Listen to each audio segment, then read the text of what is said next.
Well, hi everyone. Have you ever been told you cannot improve your bone density? Well, that may not be true. So for everybody with the bone density issues, osteopenia, osteoporosis, worried about your bone density, family members with bone density issues, you can change it. It starts with diet. It's cell energy. Healthy foods are going to be higher in minerals, and the minerals promote cell energy. So it gets complicated. We're going to go into that, and we're going to cover the whole process there. So stay tuned. This is about improving bone density and making your life better.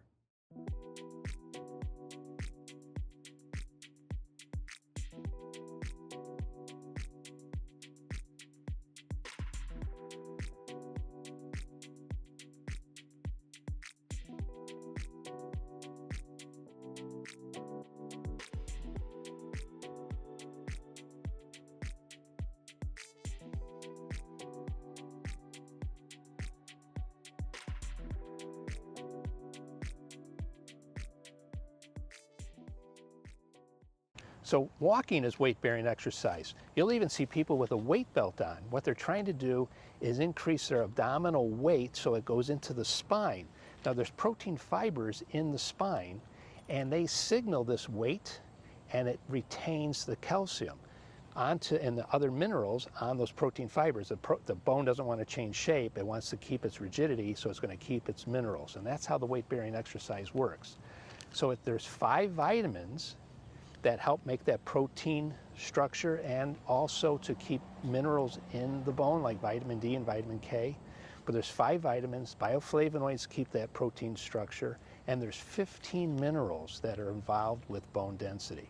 So come back to keep watching. Now we're going to go back and see what else we can do for bone density. So first, I'd like to start with diet.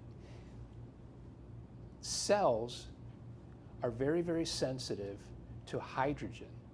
Too many hydrogens will make water, and we'll hold water. Those days you feel puffy, you really are puffy, you're holding water. And that slows down our ability to create energy. Now that hydrogen comes from what we eat. There's what's called acid-forming foods, foods that are high in hydrogen, and alkaline-forming foods, foods that would be low in hydrogen. So the alkaline-forming foods are your fruits and vegetables. They're going to have minerals. Now the minerals will grab hydrogen and neutralize it because the cell wants a very slightly alkaline environment to make energy. Now if you can maintain that energy level, you can regrow your bone. It's that simple. And it's very easy to track, and we will get into that later. So here's a picture of a vertebrae in your spine. The inner core is a mix of protein fibers that minerals attached to, and that's why the weight-bearing exercise helps. Those protein fibers get stressed, and the minerals will stay on them. The body picks that up. But this core is what we want to protect. So there is an outer layer on the bone. It's a crystalloid shell. It's made of potassium and other minerals, the trace minerals, and this is exchanged. When we have a high hydrogen intake of food, these minerals in this outer layer, this crystalloid shell, will release and bind up hydrogen. And then our healthy diet would replace it. So it's a balance. The problem is we tend to gravitate to foods that, I'll call them the yummy foods, and not enough fruits and vegetables, and we eventually will deplete this crystalloid shell. And when that happens, then you start pulling minerals from the inner core. And that's your osteopenia, osteoporosis, porosis for porous. Now you've opened up the bone, and now it's no longer as strong as it should be, and the bone will start to deform from just carrying your body weight. So our diets are not perfect, so we need help. So what we've seen with patients improving their bone density is the things that are very, very important.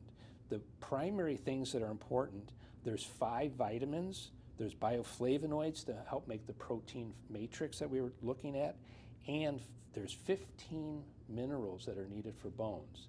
Potassium is readily available in our diet, so the product we use is Bone Guard from Perk. They have 14 minerals in this product along with the 5 vitamins. They've got biotin for bone density, 2 forms of vitamin K, vitamin D, vitamin C for that the protein matrix, and then 14 minerals. It's not calcium that's the issue. It's magnesium and the trace minerals. The trace minerals are extremely important for bone density, and we've seen this time and again when we do follow-up bone density tests. So you really can improve your bone density, but it is, complicated isn't the right word, but it's got to be done right. So you really can improve your bone density. It is a bit of work, and this is a complicated video. But what's nice is our tracking is very, very simple. It's the get out of bed, the overnight pooled first morning's urine. The pH, it's a litmus paper, the pH should be 6.5 to 7.5. That matches your cell pH. It's an optimal range. And if you can keep that in that range, 6.5 to 7.5 with the get out of bed urine, you have cell energy and you can do things, you can grow things. And that's why we throw in the diet, the weight-bearing exercise, and the minerals, the mineral supplements that have the trace minerals, and now we can regrow bone. Vitamin D testing, and you're healthy. So if you have questions, email me, get hold of me. I'm happy to answer your questions. Thanks for watching.